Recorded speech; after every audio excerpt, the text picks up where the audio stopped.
గుడివాడలో Chandrababu Naidu గర్జించారు. YCP target గా విమర్శలు గుప్పించారు. ఎమ్మెల్యే కొడాలి నానిని గంజాయి మొక్కతో పోల్చిన చంద్రబాబు త్వరలో తగిన బుద్ధి చెబుతామని వార్నింగ్ ఇచ్చారు. కోడికత్తి కేసులో అమాయకుడైన శ్రీనుని ఇరికించి 5 ఏళ్ల పాటు జైలుకే పరిమితం చేశారని మండిపడ్డారు. టీడీపీ జనసేన కలయికతో వైనాట్ పులివెందల అంటూ టీడీపీ కార్యకర్తల్లో జోష్ నింపారు. సేవకులని సమిక్షేమం అందించిన యుగ పురుషుడు పుట్టిన ప్రాంతం ఈ గుడివాడ ప్రాంతం. ఆత్మ గౌరవ నినాదంతో తెలుగువాడి సత్తా చాటి ప్రపంచం మొత్తం తెలుగు వారి యొక్క శక్తిని నిరూపించిన వ్యక్తి ఎన్టీఆర్. ఆయన పుట్టిన గడ్డ ఈ గడ్డ. ఒక యుగ పురుషుడు ఎన్టీఆర్. ఎన్టీఆర్ అంటేనే తెలుగు పౌరుషం, ఆత్మ గౌరవం, సమిక్షేమం, సామాజిక న్యాయం. ఎదురొస్తే తొక్కుకుంటూ పోయే సైన్యం ఉన్న పార్టీ తెలుగుదేశం పార్టీ. ఈ రోజు గంజాయి మొక్కలు పుట్టాయి ఇక్కడ. అవునా కాదా అని మిమ్మల్ని అడుగుతున్నా. అవును అంటే గట్టిగా చప్పట్లు కొట్టి చెప్పండి. ఈ గంజాయి మొక్కల్ని ఏరేయాలా లేదా అని మిమ్మల్ని అడుగుతున్నా. పవిత్రమైన ఈ మట్టిని మలినం చేస్తున్నారు. అధికారం అంటే బూతులు, దోపిడీ, క్యాసినోలు, పేకాటలు, కబ్జాలు. మనకందరికీ సంక్రాంతి కోసం మనం ఊర్లోకి వస్తే ఈ దుర్మార్గులు క్యాసినోలు పెట్టి పేకాట ఆడించి మన దగ్గర డబ్బులు కొట్టేస్తున్నారంటే ఇంకా కొవ్వెక్కి విపరీతంగా మాట్లాడుతున్నారు.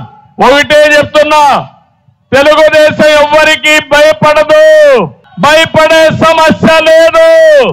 ఈ రోజు ఉంది, రేపు ఉంది, ఎల్లుండి కూడా ఉంది. తొందరలో చెప్తాను మీ అందరి కథ. వదిలిపెట్టం, జాగ్రత్తగా ఉండమని హెచ్చరిస్తున్నా. ఒక ముఖ్యమంత్రి పదవికి అర్హత లేని వ్యక్తి ముఖ్యమంత్రి అయ్యాడు. అందుకే చూస్తే బూత్ శ్రీ అయితే ఆయనకి ఎమ్మెల్యే పదవి, బూతు రత్న అయితే ఆయనకు ఎంపీ పదవి, బూతు సామ్రాట్ అయితే అతనికి మంత్రి పదవి. ఇది ఈరోజు రాష్ట్రంలో ఉండే రాజకీయం. ఎంపీ అంటే పార్లమెంట్ లో మాట్లాడి కేంద్రాన్ని మెప్పించి 1-2 ప్రాజెక్టులు తేవాలి. కానీ ఇక్కడ ఉండే సైకో అంటాడు. ఆ ఎంపీని ఒకటి అడుగుతున్నాడు, అవన్నీ అవసరం లేదు. చంద్రబాబును తిట్టావా, పవన్ కళ్యాణ్ తిట్టావా, లోకేష్ని తిట్టావా, వీడియో ఉందా? అది నేను చూడలేదు కాబట్టి నీకు టికెట్ ఇవ్వనబో అన్నాడు ఇక్కడ ఎంపీకి. ఇది రాజకీయం. రాజకీయానికి కొత్త భాష్యం చెప్పి అపహాస్యం చేసే పరిస్థితికి వచ్చారు. ఇంకొక పక్క ఒక బీసీ ఎంపీ కర్నూలు నుంచి మాట్లాడుతున్నాడు.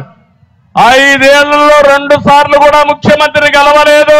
అప్పుల కోసమే ఆర్థిక మంత్రి. ఎక్కడ చూసినా అప్పులు. 13 లక్షల కోట్ల రూపాయలు అప్పు చేశారు. ఈ అప్పులు ఎవడు కడతాడని నేను అడుగుతున్నా. ముఖ్యమంత్రి కడతాడా? సాక్షి పేపర్ కడుతుందా? లేకపోతే జగతి పబ్లికేషన్స్ కడుతుందా? కడాని ఈ అప్పులు కట్టే బాధ్యత ఇక్కడ ఉండే ప్రజానీకం ఉంది. అవునా కాదా అని మిమ్మల్ని అడుగుతున్నా. అప్పులు చేస్తున్నారు. అప్పులు చేసి వీళ్ళు వెళ్ళిపోతే మనమే కట్టాలి ఈ డబ్బులంతా. నేను ఒకటే అంటున్నా, మీరు ఒకసారి ఆలోచించండి. అప్పులు చేసేది వీళ్ళు, దుర్మార్గాలు చేసేది వీళ్ళు, నేరాలు చేసేది వీళ్ళు, ఘోరాలు చేసేది వీళ్ళు, బూతులు తిట్టేది వీళ్ళు. మళ్ళా మన మీద నెపాలేసి కాలక్షేపం చేస్తూ ముందుకు పోతున్నారు. ఈ దేశంలో అసలైన శిశులైన పెత్తందారు ఈ జగన్మోహన్ రెడ్డి. పేదవాడు నిరుపేదయ్యాడు. ఈ ముఖ్యమంత్రి మాత్రం కోటీశ్వరుడయ్యాడు. దేశంలో అందరి ముఖ్యమంత్రుల కంటే అత్యంత ధనిక ముఖ్యమంత్రి ఈ జగన్మోహన్ రెడ్డి అని చెప్పి నేను మీకు తెలియజేస్తున్నా. ఆయన లెక్కలే చెప్పాయి. 510 కోట్ల రూపాయలతో దేశంలో ఉండే అందరు ముఖ్యమంత్రుల సంపద ఎంత ఉందో దానికంటే ఎక్కువ ఉందంటే అది ఈయన యొక్క వ్యవహారం. ఇవన్నీ చాలకుండా ఇప్పుడు కొత్తగా ఒక చట్టం తీసుకొస్తున్నాడు, భూరక్షణ చట్టం. అది భూరక్షణ చట్టం కాదు, భూభక్షణ చట్టం. రేపు రాబోయే రోజుల్లో ఈ చట్టం వస్తే తమలో ఇప్పుడే చూస్తున్న విషయాలు కూడా చెప్తాను. మీ ఆస్తులు వీళ్ళు కొట్టేస్తున్నారు. రేపు రాబోయే రోజులు మీ భూమి మీది కాదు. ఇప్పుడు ఓట్ల దొంగలు పడ్డారు, రేపు భూముల దొంగలు పడతారు. మనకు అన్ని ఇబ్బందులు వస్తాయని చెప్పి కూడా నేను మీకు తెలియజేస్తున్నా. అందుకని నేను టోటల్ గా చెప్తున్నా, ల్యాండ్ టైటిలింగ్ యాక్ట్, భూరక్షణ చట్టం తెలుగుదేశం వస్తాని రద్దు చేస్తాం, యథావిధిగా ముందుకు పోతామని మీ అందరికీ హామీ ఇస్తున్నా. కోడికత్తి సీను ఏం తమ్ముళ్ళు, ఆ కోడికత్తి సీను ఏమయ్యాడు?